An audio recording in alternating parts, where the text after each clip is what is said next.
കാരുണ്യ ആരോഗ്യ സുരക്ഷാ പദ്ധതിയിലെ കുടിശ്ശിക 900 കോടി രൂപയ്ക്ക് മുകളിലായിരിക്കുന്നു.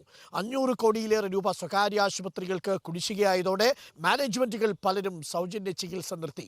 അതേസമയം 119 കോടി രൂപ സർക്കാർ അനുവദിച്ചിട്ടുണ്ടെന്നും ഉടൻ നൽകുമെന്നുമാണ് ആരോഗ്യ ഏജൻസിയുടെ വിശദീകരണം. റിപ്പോർട്ട്. മാസങ്ങളായി കാരുണ്യ സുരക്ഷാ പദ്ധതിയിലെ പണം മുടങ്ങിയിട്ട് പലവട്ടം സർക്കാരുമായി ചർച്ച നടത്തിയെങ്കിലും പണം എന്നു നൽകുമെന്നതിൽ വ്യക്തത വരുത്തിയില്ല.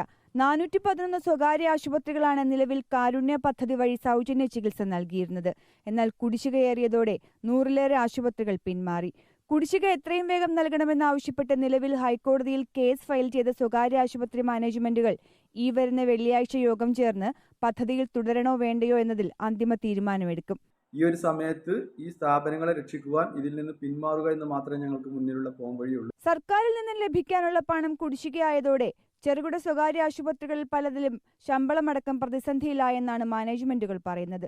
സാമ്പത്തിക പ്രതിസന്ധി ഉണ്ടെങ്കിലും 119 കോടി രൂപ അനുവദിച്ചിട്ടുണ്ടെന്നും ഇത് സ്വകാര്യ സർക്കാർ ആശുപത്രികൾക്കായി വിതരണം ചെയ്യുമെന്നും ആരോഗ്യ ഏജൻസി അറിയിച്ചു.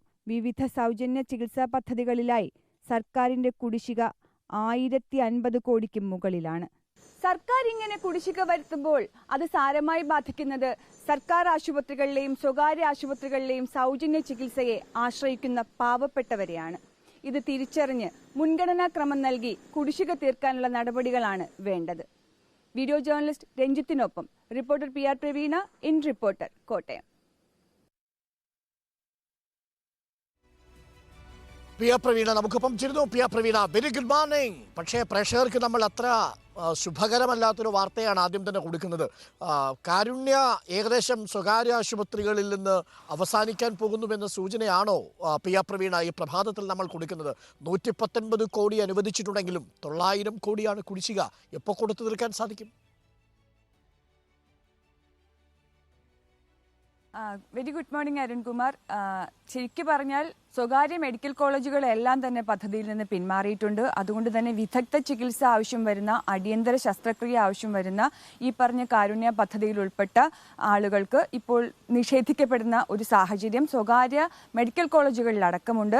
അതുപോലെ തന്നെ സൂപ്പർ സ്പെഷ്യാലിറ്റി ആശുപത്രികളിലും ഇതേ അവസ്ഥ തുടരുകയാണ്. മറ്റു ചെറുകിട ആശുപത്രികളിലാണ് ഈ പ്രസവ ശസ്ത്രക്രിയ അടക്കമുള്ളവ ഇപ്പോൾ നടന്നു വരുന്നത്. ഇതിൽ തന്നെ 100 എണ്ണം വീണ്ടും പിന്മാറി എന്ന് പറയുമ്പോൾ അതിന്റെ എണ്ണം കുറഞ്ഞു വരികയാണ്. ഇനി സർക്കാർ ആശുപത്രികളെ പൂർണ്ണമായും ആശ്രയിക്കാമെന്ന് കരുതിയാൽ സ്റ്റെന്റ് ഇല്ലാത്ത അവസ്ഥയുണ്ട്.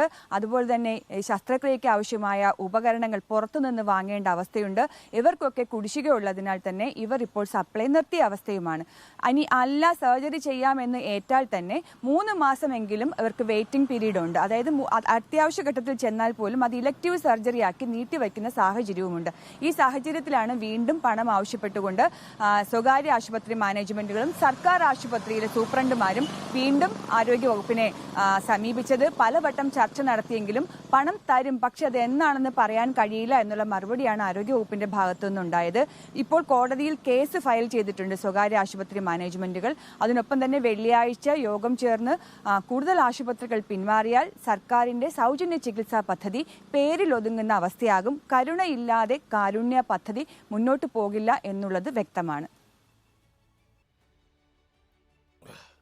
ഓക്കെ, പ്രവീണയാണ് വിവരങ്ങൾ നൽകിയത്. സ്വകാര്യ ആശുപത്രികളിൽ പലരും കാരുണ്യ പദ്ധതിയിൽ നിന്ന് പിന്മാറിയിരിക്കുന്നു. 119 കോടി രൂപ സർക്കാർ അനുവദിച്ചിട്ടുണ്ടെന്നും ആ ഫണ്ട് ഉടൻ ആശുപത്രികൾക്ക് നൽകുമെന്നുമാണ് ആരോഗ്യ ഏജൻസികൾ പറയുന്നതെങ്കിലും 900 കോടി രൂപയുടെ കുടിശ്ശികയിലാണ് കാരുണ്യ ഇപ്പോൾ നിൽക്കുന്നത് എന്നാണ് പ്രവീണ റിപ്പോർട്ട് ചെയ്യുന്നത് കോട്ടയത്ത് നിന്നും.